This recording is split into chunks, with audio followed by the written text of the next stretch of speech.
We don't need to spend big to bring in quality players.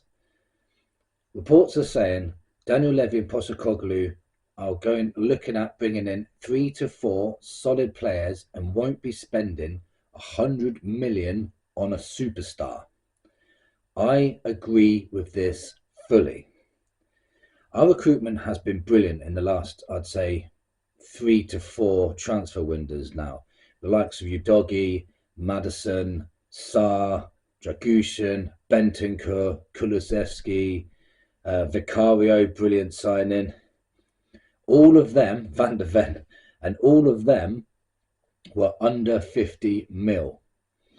The only players that have been over 50 or 60 mil were Richarlison and Ndombele. Now, Richarlison had a purple patch doing very well, but every Spurs fan will tell you last season they wanted him out. They said he was a flop. He's not going to score any goals. We need to get rid of him. And he was over 60 mil. Well, just under maybe.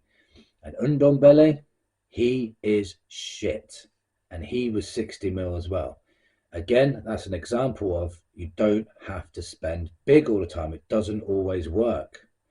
Finding the right player is way more important. A signed 100 million player could easily be a flop, as much as a flop as a 20 million player.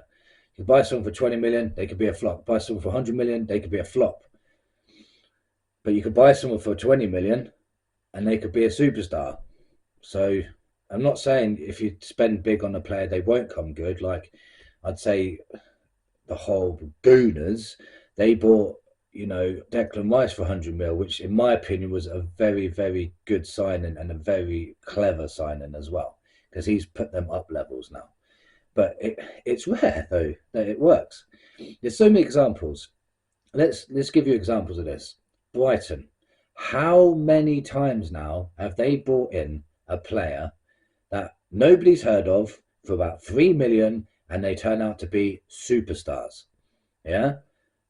And then flip that. How many times have Chelsea bought 100 million players, probably from Brighton as well, and they've been flops? Chelsea have spent $1 billion in the last 18 months and they're 12th or 11th in the league. It doesn't always work. It's not about how much money. It's about finding the right quality. It's about your recruitment. It's always been about the recruitment, but it's the media that makes it about the money. No club will spend 100 million on a player if they could see a better player for 20. They wouldn't do it.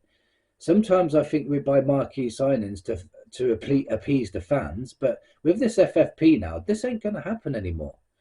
Postecoglou himself said he'd rather have 250 million players rather than 100 million player. And I agree with him.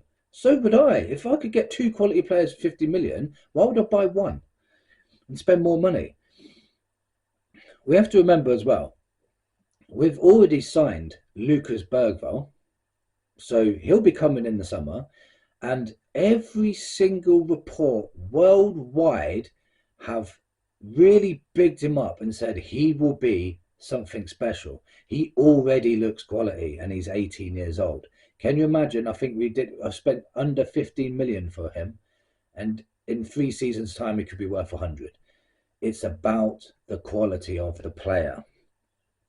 We've also got Vuskovic coming in 2025, the big 6'4" Croatian. He could be like the next Gvardiol. He could be amazing.